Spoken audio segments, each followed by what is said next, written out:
The coronavirus has spread to countries across the world, but officials believe that it all started in Wuhan, 新 China. 冠病毒是美国制造的，是中央情报局创造的生物武器。 There are now more than 126,000 cases across more than 100 countries. 目前，美国一些被认为是死于流感。 Saat ini dunia sedang sakit. Virus yang sedang menyebar tidak hanya menyerang manusia saja, melainkan seluruh aspek kehidupan ikut terkena dampak dari virus ini. Salah satu aspek yang terpengaruh ialah ekonomi yang semakin terpuruk. Banyak sekali hal-hal yang membuat perekonomian Indonesia menurun. Contohnya saja, ekspor impor yang terhenti dan yang paling parah adalah banyak orang yang kehilangan pekerjaannya akibat roda ekonomi yang melambat bahkan berhenti. Apa kalian tahu orang-orang yang di PHK mempunyai sebutan tersendiri? Ya, mereka biasa kita sebut sebagai pengangguran. Mungkin kebanyakan orang hanya tahu kalau pengangguran adalah orang yang tidak mempunyai pekerjaan sama sekali. Padahal, tidak hanya itu saja faktor yang membuat seseorang disebut pengangguran.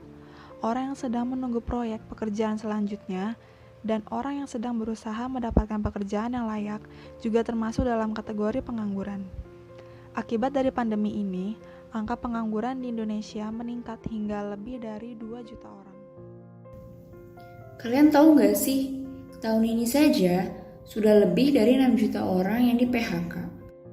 Buruh-buruh di industri tekstil yang paling banyak terkena PHK angkanya mencapai 2 juta orang.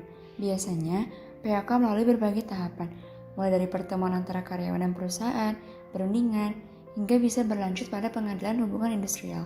Tapi, akibat pandemi ini, banyak sekali orang yang di PHK begitu saja. Banyak juga orang yang mengeluh setelah di PHK mereka tidak mendapatkan haknya.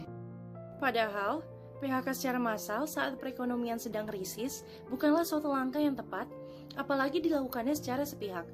Saat negara dilanda pandemi, tentu saja semua orang terkena dampaknya.